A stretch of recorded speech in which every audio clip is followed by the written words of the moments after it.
আসসালামু আলাইকুম, সবাইকে ঈদ মোবারক। যারা আমাদের ভিডিওটা দেশ এবং প্রবাস থেকে দেখেছেন তাদেরকে আমার সালাম এবং সবাইকে ঈদ মোবারক। আজকে যাচ্ছি আমার শ্বশুর বাড়ি থেকে আমার বোনের বাড়ি। আমার একটাই বোন, ওই আমার বন্ধুপতি আজকে দুপুরে দাওয়াত দিছে, তাই সবাই মিলে আমরা দুপুরে দাওয়াত খেতে যাচ্ছি।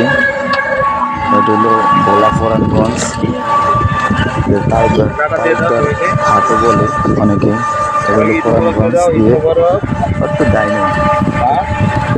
আমরা অটো রিজার্ভ নিয়ে অটোতে যাচ্ছি, আমি, আমার মেয়ে, আমার ছেলে, আমার ওয়াইফ, তারপর আমার মাও আছে পিছনে। মা কালকে আসছিল আমার শ্বশুরবাড়ি, তাই যাইতে দিনে একসাথে বের হইলাম মা ছেলে ফ্যামিলিকে নিয়ে।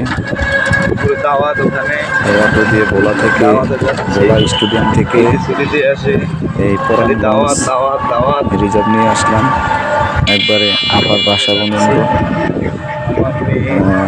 যারা যারা এদের দেশে আসছেন অবশ্যই ঘুরবেন, বেশি বেশি দাওয়াত খেতে যাবেন, আত্মীয় স্বজনের বাসায় যাবেন, হায়ালে রাখবেন, এতে সম্পর্ক ভালো থাকে। ফ্যামিলিকে সময় দিবেন। যারা চাকরি করেন, যে দায়িত্বে আছেন সবাই সেভাবে দেখবেন। একটা ভিডিও সেটা হলো কালকে রাত্রে আমার শ্বশুরবাড়ির